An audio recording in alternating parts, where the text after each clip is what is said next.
A literacy specialist at Camden Fairview High School, Joyce Flowers began her teaching career in the nearby small town of Chittister.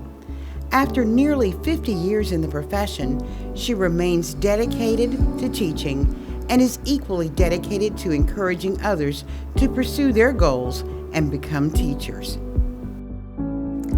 I've always known that I wanted to be a teacher, even as a child. I had two younger brothers, and I would sit them in a chair and I would teach them their ABCs, their 1, 2, 3s. And when they become impatient with me, I'd gather my dolls and teach them their ABCs, 1, 2, 3s. And I started working in 1971. This is my 48th year, and I plan to do a few more. I enjoy it.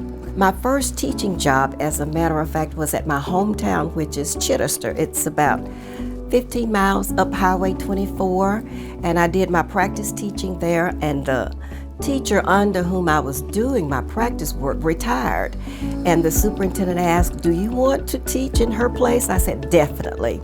And I've been with the Camden Fairview School District since then. A few years ago, the literacy specialist retired, and I put in an application for that position, and I received it, and I have thoroughly enjoyed it. The major difference now is that I'm not in contact with the students the 100% of the time as I was when I was a classroom teacher. However, I frequently do classroom walkthroughs where I get an opportunity to observe the students, and I thoroughly enjoy that. And of course, through the Ouachita Valley Community Foundation, I have a grant where we have the literacy celebration, and I'm highly involved with the students then because we have several different activities. And it's so inspiring when I see my former students who have become doctors, lawyers, teachers. As a matter of fact, in this building, my principal is one of my former students. My dean of students is one of our former students, and in every building on campus, I have a minimum of 3 or 4 of my former students. So it's just the impact and having that motivation and patience and desire to love and care for children.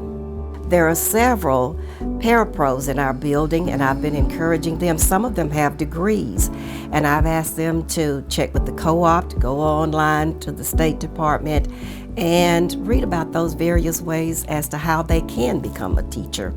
And we have 2 or 3 who are in the process of doing that, and I'm so proud of them.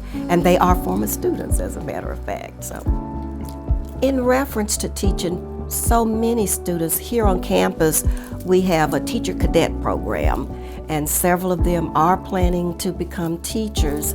And some are concerned about the salary, and I always tell them the salary actually is not that minimal.